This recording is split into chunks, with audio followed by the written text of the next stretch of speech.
What is the biggest mistake in politics? Losing an election or making a single wrong decision that destroy an entire party and end a political career forever. In politics, this is known as political suicide. Sometimes even the most powerful political parties that have ruled for uh, years make that uh, fatal mistake from which they never recover. In today's video, we will analyze through the eyes of a political strategist the mistake that every political leaders must avoid in order to survive and succeed in politics. This is the first episode of our series. Okay, so let's start. Young people and students are the driving force behind political change in any country. When ruling governments responds to students' movements with button button charges, gunfire, or uh, excessive force, it often creates widespread public anger. As a result, the government begins to lose its moral legitimacy. And when it starts as a students' protest can eventually grow into a movement demanding political change. As a political strategist, let me explain why suppressing a students' movements can become a political suicide for any government. Okay, when uh, you raise your hand against a students, you are not hurting just one individuals. Okay, you are affecting that student's family, teachers, friends, and the uh, broader community. Within the hour, public sentiment across the country can turn against the government. Just keep in your mind. Students are not merely a vote bank. They represent a powerful moral force in society. History in South Asia provides some significant examples. If we're talking about Bangladesh, one of the most notable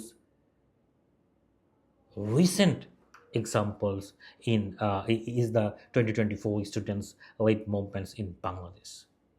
Students uh, initially took to the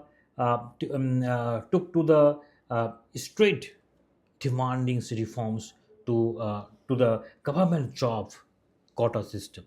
However, instead of resolving their concerns through dialogue, then the ruling government attempt to support the movements through police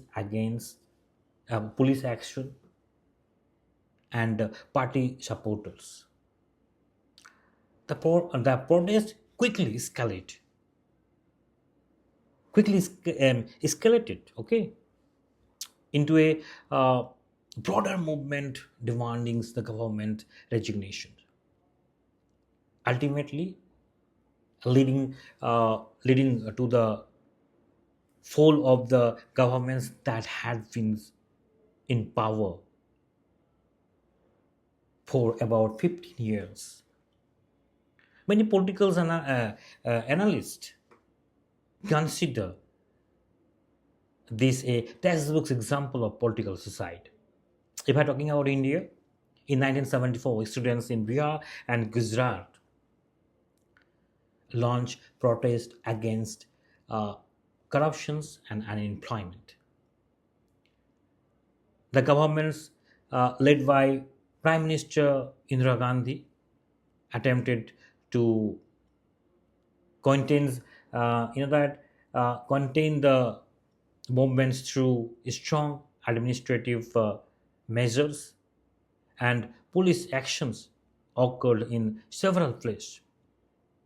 The movement soon spread across the country under the leadership of Jai Prakash Narayan Chepi and become a national-wide movement. The political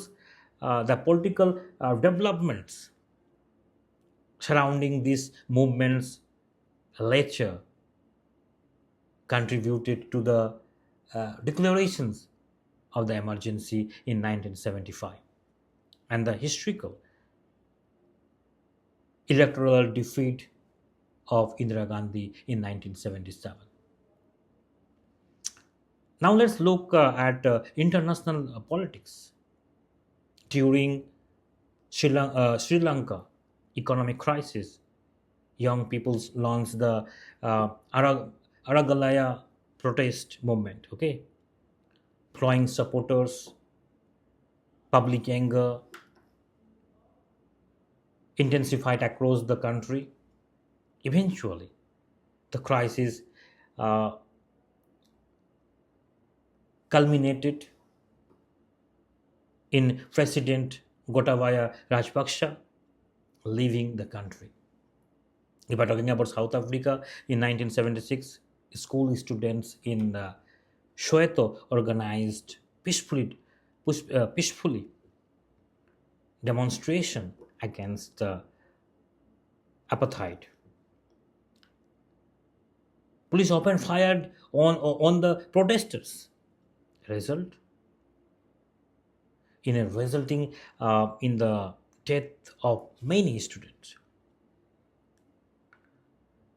They include true widespread international condemnations, uh, condemnation of South Africa apartheid regimes and become a major turning point uh, in the struggling against it. Okay, so for those who are acting in politics or uh, aspire to enter politics, here are my three key recommendations as a political strategist. Okay, so first, never make young peoples your enemy. Government may have the police and the state machinery, but the young people possess unlimited energy and the power of social media. Second, choose dialogue over force. When students protest, do not rules to suppress them. Okay, listen to their concerns, engage in meaningful discussion, and response to reasonable demands. Third, never lose your moral legitimacy. A government may temporarily preserve its authority through force, okay, but attacking unarmed young peoples can permanently damage public trust. In the next episode of the Political Society series, we will discuss some another topics. Okay, what did you think of today's analysis? In your opinions, what has been the biggest political mistake in dealing with the students movement? Share your thoughts in the comment below. If you want to learn more about political strategies, public policy, and election management, subscribe to the channels and stay connected. Thank you. Jai Hind.